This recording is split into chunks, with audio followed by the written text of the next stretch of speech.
வணக்கம். நம்ம எல்லாருமே வந்து பார்த்தீங்கன்னா, எல்லார் கூடயும் வந்து இணைந்து வாழ்றது, அதாவது மனிதர்கள் கூட மட்டும் இல்லாம, இயற்கை கூட இணைந்து வாழ்றது அப்படிங்கிறது ரொம்ப முக்கியமான விஷயம். இது வந்து கிராமங்கள்ல இருக்கிறப்போ வந்து ரொம்ப ஈஸியா நடந்துரும். உங்களால வந்து பயன்பெறக்கூடிய மிருகங்கள் எப்படி பயன்படுதுன்னு உங்களுக்கு தெரியும்.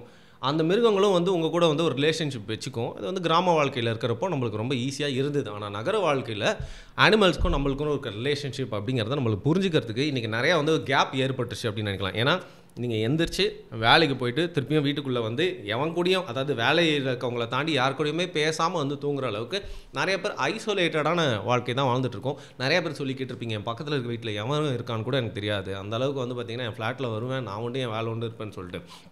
அந்த அளவுக்கு செல்ஃப் சென்டர்டான டைமே இல்லாத சில பேருக்கு செல்ஃபிஷான வாழ்க்கை அப்படிங்கிற மாதிரி மாறிடுச்சு. அந்த வகையில் இன்றைக்கி நம்ம யாரு கூடயும் வந்து ஒரு மாடு அப்படிங்கிறது கூட நம்மளுக்கும் டைரக்ட் ரிலேஷன்ஷிப் இல்லவே இல்லை. செல்ல பிராணிகள் சில பேர் வளர்ப்பாங்க. அதை தாண்டி வந்து பார்த்திங்கன்னா ஒரு நாயோ பூனையோ இல்லை பறவைகளோ எதிர்கூடயும் நம்ம வந்து ஒரு வாய்ப்பே இல்லை ஒரு ரிலேஷன்ஷிப் வச்சுக்கிறதுக்கு. அப்படி இருக்கிறப்போ நம்ம பழக்கம் வச்சுக்கிறோமோ இல்லையோ, நம்ம சிட்டியில் வந்து பார்த்திங்கன்னா ரொம்ப பெரிய பிரச்சனையாக இருக்குது. சிட்டியில் மட்டும் இல்லை, தமிழ்நாட்டில் ரொம்ப பெரிய ஒரு பிரச்சனையாக வந்து பேசுபொருளாக மாறி இருக்கிறது அப்படிங்கிறது இந்த தெருநாய்கள். பூனைகள் வந்து பார்த்தீங்கன்னா இருப்பாங்க, அவங்க பாட்டு வந்து பதுங்கி பதுங்கி போயிட்டு அவங்களோட வாழ்க்கையை வாழ்ந்துட்டு வந்து போயிடுவாங்க. ஏன்னா செவுத்துல தான் நடப்பாங்க, டப்புன்னு கீழே குச்சி தெருவை கிராஸ் பண்ணி அவங்க பாட்டு போயிட்டே இருப்பாங்க. பட் நாய்கள் அப்படிங்கிறது வந்து ஒரு சோஷியல் க்ரீச்சர்ஸ் மாதிரி அவங்க வந்து ஒரு கும்பல் கும்பலாக வாழ்வாங்க. அவங்க வந்து தெரு முனைகளில் எப்போவுமே இருக்கிறதுனால அவங்க நம்ம கண்ணில் பட்டுட்டே இருப்பாங்கன்றது மட்டும் இல்லாமல், நம்மளுக்கு நாய் பிடிக்குதோ பிடிக்கலையோ, அவங்க நம்மளோட லைஃப்பில் அதிக வாட்டி கிராஸ் பண்ணுறதா சிச்சுவேஷன்ஸ் வந்து இப்போ இந்த மாடர்ன் டைப்ஸில் ரொம்ப அதிகமாக அமைஞ்சிட்டே இருக்குது.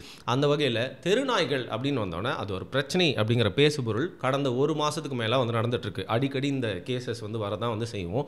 அப்போ தெருநாய்களை வந்து பிடிக்காதவங்க இதை கவர்மெண்ட் கண்ட்ரோல் பண்ண மாட்டேங்குது அப்படிங்கிறத ரொம்ப கம்மி கோவமாக சொல்லிட்டு, இந்த தெருநாய்களை ஒழிக்கணும், அழிக்கணும், அதுங்களை கொலை பண்ணணும், இல்லை கூட்டு போயிட்டு வந்து வெட்டி விடணும் அப்படிங்கிற மாதிரி விஷயங்களை அதிகமாக வந்து சொல்லிட்டு இருந்தாங்க. பட் சமீபத்தில் எங்கேருந்து இது ரொம்ப ட்ரிகர் ஆச்சு அப்படின்னு பார்த்தீங்கன்னா, டெல்லியில் கோர்ட்டு கொடுத்த ஒரு தீர்ப்பில் இருந்தால் அங்கே வந்து தெருநாய்களை எல்லாத்தையுமே பிடிச்சி ஒரு இடத்துல வந்து அசைலம் போட்டு அடைச்சி வைக்கணும். அது மட்டும் இல்லாமல் தெருநாய்களை வந்து எல்லாத்தையும் பிடிச்சி நாங்கள் ஒரு இடத்துல வைக்க போகிறோன்றது இன்டெரக்டாக சொல்கிறது என்னென்னா, எல்லாத்தையும் கூட்டு போய் முடிச்சு விட போகிறோம் அப்படிங்கிற மாதிரி நாய் ஆர்வலர்களுக்கெல்லாம், நாய் விரும்பிகளுக்கு பிரியர்களுக்கெல்லாம் வந்து டக்குனு கோவம் வந்து டெல்லியில் ரேலிலாம் போக ஆரம்பிச்சிட்டாங்க.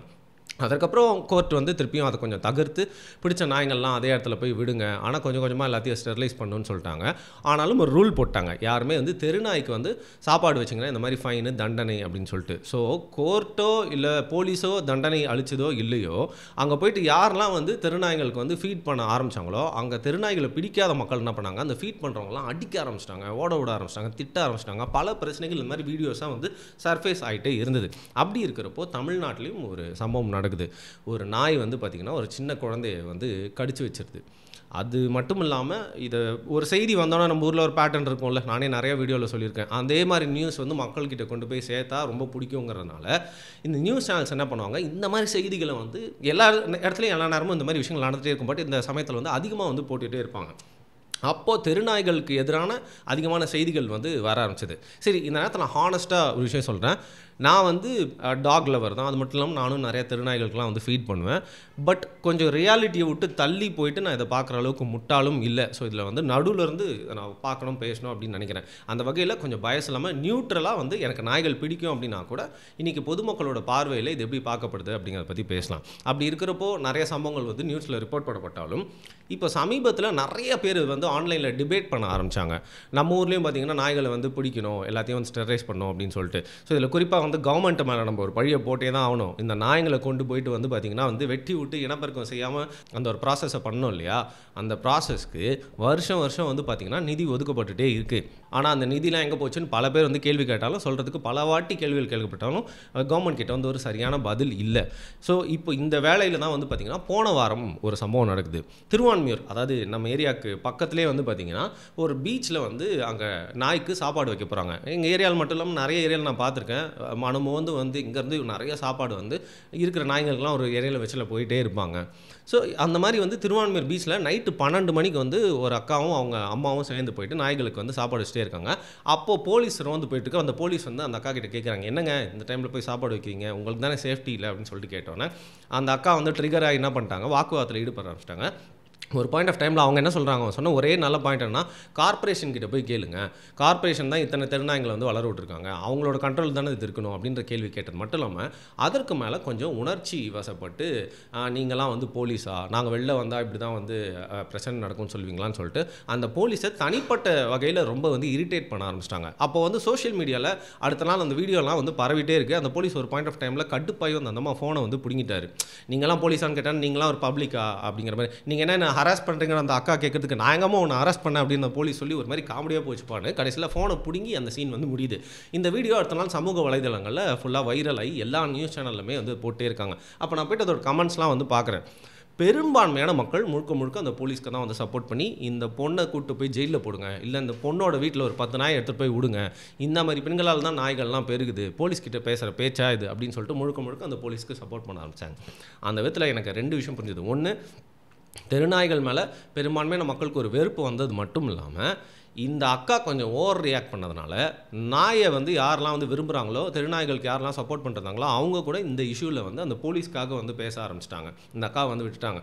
ஸோ அதை பார்த்தா என்ன தோணுச்சு, அக்கா நீங்கள் வந்து அவர்கிட்ட சாதாரணமாக பேசிட்டு போயிருக்கலாம், பட் நீங்கள் ஓவராக பேசி அதை வீடியோ எடுத்து அவரும் அந்த வீடியோ எடுத்து இப்போ சமூக வலைதளங்கள் அது வந்து வைரலாகி நாளைக்கு யாரெல்லாம் கம்முன்னு சொல்லாமல் கொள்ளாமல் வந்து திருநாய்களுக்கெல்லாம் சாப்பாடு வச்சுட்டு போயிட்டுருக்கானோ அவனையும் வந்து போலீஸ்லாம் கூப்பிட்டு வந்து மிரட்டுற மாதிரி இல்லை திட்டுற மாதிரி பண்ணி விட்டிங்களேக்கா, இது மாதிரி ஒரு ட்ரெண்டை உருவாக்கி விட்டீங்க. ஃபுல் ஹேட் வந்து நாய்களை யாரெல்லாம் விரும்புகிறாங்களோ சாப்பாடு வைக்கிறவங்க மேலே வந்து நீங்கள் கொண்டு வந்துட்டீங்க. அதனால் எனக்கு என்ன தோணுச்சுன்னா, யாரெல்லாம் நாய்களை லவ் பண்ணுறேன்னு சொல்கிறாங்களோ, சாப்பாடு வைக்கிறேன்னு சொல்கிறாங்களோ, அவங்க எல்லாருமே வந்து கொஞ்சம் ஓவர் ரியாக்ட் பண்ணாமல் அதை மக்கள்கிட்ட கொஞ்சம் அன்பாக விளக்கி சொல்லிட்டு உங்கள் வேலையை பார்த்துட்டு போயிட்டீங்கன்னா அவங்களும் அவங்களோட எதிர்ப்பு தெரிவிச்சுட்டு கிளம்பிடுவாங்க. நம்ம கொஞ்சம் ரொம்ப ஓக்காக வந்து பார்த்திங்கன்னா ரியாலிட்டி விட்டு மீறி பேசுகிறப்போ வந்து எவன்லாம் நடுநிலையாக இருக்கானோ அவனும் வந்து இந்த நாய்களுக்கு எதிராக திரும்புறது மட்டும் இல்லாமல் யாரெல்லாம் நாய் விரும்பிங்களோ அவங்களுக்கு எதிராகவும் திரும்பிடுவாங்க அப்படின்னு அந்த கேஸை வந்து புரிஞ்சுக்கிட்டேன். பட் அதோட ஒரு எக்ஸ்டென்ஷனாக தான் வந்து நம்ம விஜய் டிவியில் இப்போ நடந்திருக்க நீயா நானா அப்படிங்கிற நிகழ்ச்சி.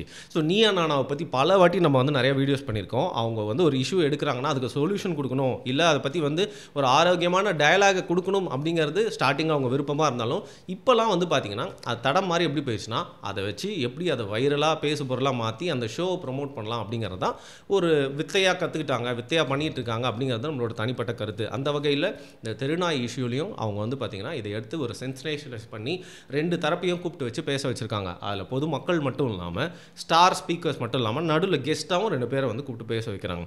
அப்படி அந்த எபிசோடில் பேச வச்சப்போ வந்து அந்த தெருநாய்களுக்காக ஒரு ரேலி பண்ணாங்க சென்னையில். அதை வந்து சப்போர்ட் பண்ணி அவங்கெல்லாம் யாருன்னு பார்த்தீங்கன்னா, அந்த கும்பலில் வந்து நான் ஏன் திரும்ப போய் கலந்துக்கல, திருநாய்களுக்காக நான் பேசுவேன் எல்லாம் பண்ணுவேன், ஆனால் வந்து அந்த ரேலியில் போய் கலந்துக்கிற அளவுக்கு எனக்கு ஒரு இனிஷியேட்டிவ் எடுக்கணும்னு எனக்கு தோணலை. அந்த இனிஷியேட்டிவ் எடுத்து அந்த ரேலியில் போய் கலந்துக்கிட்டவங்க எல்லாருமே வந்து பேஜ் 3 பீப்புள்னு சொல்லப்படுறவங்க, அந்த மேம்போக்கான வாழ்க்கையை வாழக்கூடிய மக்கள், ரொம்ப எலைட்டாக இருக்கக்கூடிய மக்கள்னு காட்டிக்கிற மாதிரியான மக்கள் தான் போயிட்டு அந்த ரேலியில் வந்து கலந்துக்கிட்டாங்க. ஏதோ செக்ரிகேட்டட் குரூப்பாக இருக்கே அப்படின்னு சொல்லிட்டு எனக்கு எப்போவே ஒரு சந்தேகமாக இருந்துச்சு. அதே மாதிரி இந்த நீயா நானா ஷோலையும் நாய்க்காக வந்து பேச வந்தவங்க யாருன்னு பார்த்தீங்கன்னா, இயல்பாக மக்கள்கிட்ட இன்றைக்கி ஒரு பெரிய பிரச்சனை இருக்குது, நாய்கள் விரும்பிகளாக இருந்தாலும் உங்களுக்கும் நடக்கிற பிரச்சனைகளுக்கு புரியுங்க, ஆனால் கவர்மெண்ட் இதெல்லாம் பண்ணலாம், அது வரைக்கும் அந்த நாய்களை வந்து பாதுகாப்பாக வச்சுக்கலாங்க, பாவங்க அது அப்படின்னு சொல்கிற மாதிரி எல்லாருக்கும் புரிய வைக்கிற மாதிரி அன்பாக பேசுகிறவங்க இல்லாமல் எப்படியெல்லாம் வந்து மற்றவங்கள வெறுப்பேற்றி நாயை பிடிச்சவனுக்கே வந்து நாயை பிடிக்காத மாதிரி பேசுகிற அளவுக்கான ஆட்களாக, கொஞ்சம் பைத்தியக்காரத்தனமாக பேசக்கூடிய ஆட்களாக கூப்பிட்டு வந்து அவங்களோட அந்த ஷோவில் உட்கார வச்சுருந்தாங்க, முன் வயசுலேயே பேச வச்சுருந்தாங்க. அதில் குறிப்பாக வந்து பார்த்திங்கன்னா அந்த விஜே அம்மு இருப்பாங்கள்ல, அவங்க டிவியில் வந்து காலகட்டத்திலாம் ஷோலாம் சூப்பராக பண்ணுவாங்க. பட் அவங்க நாய்க்காக பேசுகிறப்போ தான் விஜே அம்முக்குள்ளே இப்படி ஒருத்தங்க இருக்காங்களா அப்படின்னு சொல்லிட்டு, அதாவது அவங்க பேசக்கூடிய கருத்துக்கள் எல்லாமே அவங்க ஏதோ வந்து கண்மூடித்தனமாக திருநாய்களுக்கு சப்போர்ட் பண்ணி பேசணும்னு பேசின பாயிண்ட் மாதிரியே இருந்தது. அது மட்டும் இல்லாமல் திருநாய்களுக்கு சப்போர்ட் பண்ணுறவங்க எல்லாருமே இந்த மாதிரி தான் பேசுவாங்க சென்ஸ்லெஸ்ஸாக அப்படிங்கிறதுக்கு திருநாய்கள் விரும்பிகள் எல்லாத்துக்கும் ஒரு முகம் மாதிரி அவங்களை காட்டிட்டாங்க நீயா நானா ஷோவில். ஸோ அவங்க ஸ்பீச் வந்து ரொம்ப மொக்கையா. அதையும் தாண்டி இன்னொரு அக்கா, அவங்க தான் அல்டிமேட்டு. நாய்கள் வந்து என்னென்ன மாதிரி சவுண்டெல்லாம் வந்து கொடுத்தா அதுக்கு என்ன அர்த்தம்னு சொல்லிட்டு, நாய்ங்களாம் வந்து அப்படின்னு சவுண்டு கொடுத்தா வந்து ஹெல்ப் கேட்குதுன்னு அர்த்தமா, அப்படின்னா வந்து ஐ லவ் யூ அப்படின்னு அர்த்தமா. இந்த மாதிரி வந்து பார்த்திங்கன்னா வந்து நாய்களோட பாஷையை அவங்க பேசுகிறேன்னு சொல்லிட்டு ஒரு லாஃபிங் ஸ்டாக்காக காமெடி பண்ணுற மாதிரி ஒரு விஷயமா வந்து பண்ணி விட்டாங்கல்ல, அதை தான் வந்து ஏற்றுக்கவே முடியல. அது என்ன ஆயிடுச்சு அப்படின்னு பார்த்தீங்கன்னா, எல்லாருக்கும் அதாவது இந்த நாய் வெறுப்பவர்கள் எல்லாருக்கும் வந்து ஒரு செம்ம கண்டென்ட்டாக மாறி ஃபுல்லாக ஒரு 2 நாளாக வந்து மீமை போட்டுக்கிட்டு இருக்காங்க. இது எல்லாத்துக்கும் முத்தாய்ப்பாக வந்து பார்த்திங்கன்னா நம்ம படவா கோபி என்ன இருப்பார்ல சென்னை 28 கூட கடைசியில் வந்து ஃபஸ்ட் பார்ட்டில் கமெண்ட்லாம் பண்ணுவார். அவர் வந்து பார்த்திங்கன்னா ஒரு திறமையான சிறப்பான ஒரு ஆள் தான். அவரை வந்து கூப்பிட்டு வந்து சில கருத்துக்கள்லாம் சொல்ல வைக்கிறாங்க. அவரும் வந்து எடுத்து வச்ச பாயிண்ட்ஸ் அப்படிங்கிறது ரொம்ப வீக்கான பாயிண்ட்டு. நல்லா எடுத்துன்னு போய் அவங்க கையில் தாம்பாலா மாதிரி வந்து தோல்வியை குத்தா மாதிரியே பாயிண்ட் எடுத்துன்னு வந்து குத்துட்டாரு. அதனால் அவரையும் சேர்த்து வந்து பார்த்திங்கன்னா செம்ம அடி வந்து கோபி வெர்சஸ் கோபி அப்படிங்கிற மாதிரி நம்ம கோட் ஷூட் கோபி வந்து படவா கோபியை போட்டு பொழந்து விட்டுட்டாரு. ஸோ இவங்க 3 பேரையும் போட்டு செம்மையாக வந்து ட்ரால் பண்ண ஆரம்பிச்சிட்டாங்க. அது மட்டும் இல்லாமல் எதிர்த்தரப்பில் யாரெல்லாம் தெருநாய்களை வந்து ஒழிக்கணும் அழிக்கணும்னு சொல்கிறாங்களோ அவங்களும் வந்து அந்த ஷோவில் இவங்களுக்கு எதிராக வந்து செம்மையாக திறமையெல்லாம் கொட்டி காட்டி பேசினதுனால இந்த தெருநாய்கள் மேலே யாரெல்லாம் இவ்வளோ நாள் வந்து விருப்பம் வச்சு சாப்பாடு வச்சுருந்தாங்களோ அவங்களாம் பாதுகாக்கணும், உடனே கூட்டு போய் அழிச்சிடக்கூடாது, கவர்மெண்ட் கரெக்டான ஸ்டெப்ஸ் எடுக்கணும், மெஷர்ஸ் எடுக்கணும்னு நினச்சாங்களோ அவங்க எல்லாருமே இனிமேல் பேச தயங்கும் விதமாக, பேசுறதுக்கே யோசிக்கும் விதமாக, பேசினா நம்மளையும் லூசுன்னு சொல்லிடுவாங்களோன்னு யோசிக்கிற அளவுக்கு அந்த ஷோவில் வந்து முடிச்சு விட்டாங்க போங்க அப்படிங்கிற மாதிரி ஆயிடுச்சு.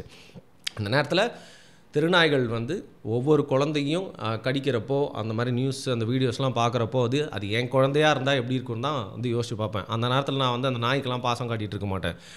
என் குழந்தையா அந்த நாயான்னு வந்தால் என் குழந்தை தான். ஆனால் அதை தாண்டி வந்து முற்றிலுமாக அந்த தெருநாய்களோட எண்ணிக்கையை குறைக்கிறதுக்கு, கட்டுப்படுத்துறதுக்கு, அதுங்களுக்கு அப்படியே சாப்பாடு வைக்கிறத நிறுத்தணும்னு சொல்கிறதோ, உடனே கூட்டு போய் அதுங்கெல்லாம் வந்து கொலை பண்ணிடணும்னு சொல்கிறதோ, அதுக்கு சப்போர்ட் பண்ணி பேசுகிறவங்க எல்லார் மேலேயும் வெறுப்பை கக்கிறதோ வந்து ஒரு சிறப்பான தீர்வாகாது அப்படின்னு தான் வந்து தோணுது. அதில் வந்து முற்றிலுமாக இந்த இஷ்யூவில் ரொம்ப பயஸ்டான ஒரு சைடு எடுத்த விஜய் டிவி நீயா நானா ஷோவுக்கு நம்மளுடைய கண்டனங்கள், நம்ம கண்டனம் தெரிவிக்கிறவருக்கு பெரிய ஆள் இல்லை, கண்டிப்பாக அவங்க பண்ணது சரியில்லை அப்படின்னு தான் எனக்கு வந்து தோணுச்சு.